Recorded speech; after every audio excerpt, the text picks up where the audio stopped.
We were going to do one last drug deal. It kind of went badly.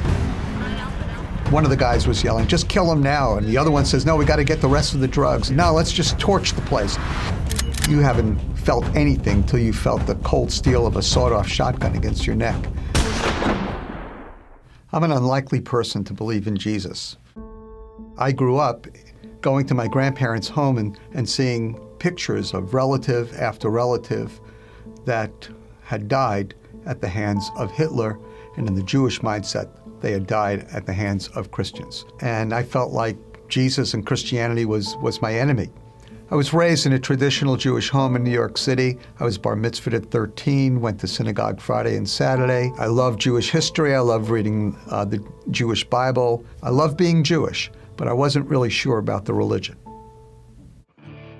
And so I ended up going to college and ended up dropping out of college. And then my friend Ephraim Goldstein and I went all the way to the West Coast. Ephraim and I joined his brother, Baruch, and his friend, Jan Moskowitz. And so it's the Goldstein, Moskowitz, and Glazer. Sounds like a law firm. But we were all there in San Francisco, and we built a houseboat. All I can say is that it floated, but it wasn't pretty. And we built it with drug money. I'm contracted with this guy to buy some marijuana. Unfortunately, he wasn't really going to buy the marijuana. He was going to steal it. He and his friends had sawed-off shotguns and handguns, and they tied us up. My whole life was in front of my eyes. One guy said, "Just kill him, just kill him." And the other guy said, "No, let's just torch the place. Let's just burn it down."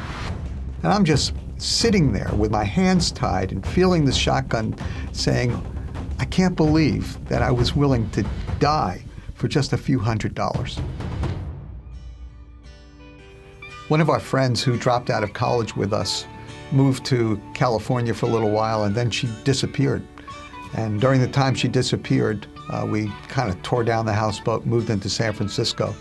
And one day she appeared. She kept telling us that she had found God and that she had found Jesus and that the end of the world was coming. And I thought she was nuts. I thought she was Meshuggah.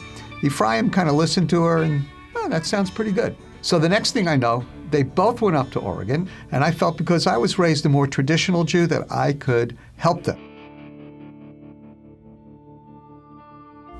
So I went up to this Christian commune in Coos Bay, Oregon. I was gearing up for a fight, but they just wanted to be nice and smile all the time, so I didn't trust them at all. We were sitting at the table, about 20, 25 people, country food, blackberry cobbler baking in the oven. Then all of a sudden, everybody kind of like fell asleep. Their heads went down. And then they all started holding hands.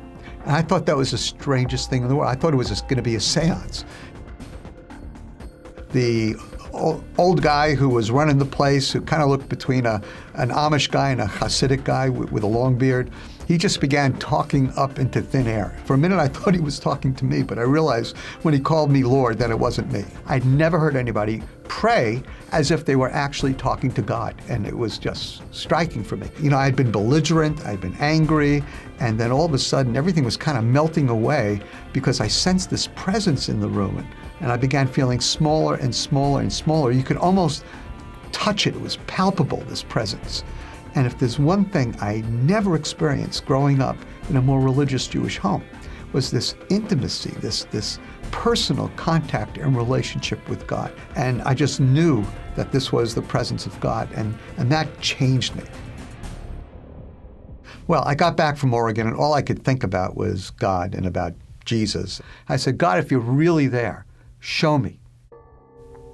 I was working in the Redwood Forest, and one night, I needed to make a phone call. I went down to the phone booth, and I was kind of staring at the redwood trees because I'm very fidgety. And one of these moonbeams just kind of fell on the ledge where there should have been a phone book, and it was almost like it was glowing. And there, right there on that ledge of the phone booth was a little book. I looked through it, and it said Matthew, Mark, Luke, and John. I honestly didn't know who these people were, and I started looking at it, and there in small print it said Modern English Version of the New Testament. I'd asked God if he was real and how to get to him. Now I'm standing there with the New Testament glowing in the moonlight. I mean, what would you do? So I stole it. Well, I knew that God had left that New Testament there for me. And so I picked it up and began reading it, and I read it over the next few days. I read almost the whole thing. And, I still expected Christians to be anti-Semitic and Jesus to be sort of the fountain of anti-Semitism. And the more I read, I realized Jesus was actually Jewish. And I knew that he was the Messiah that our people were waiting for, that I was waiting for.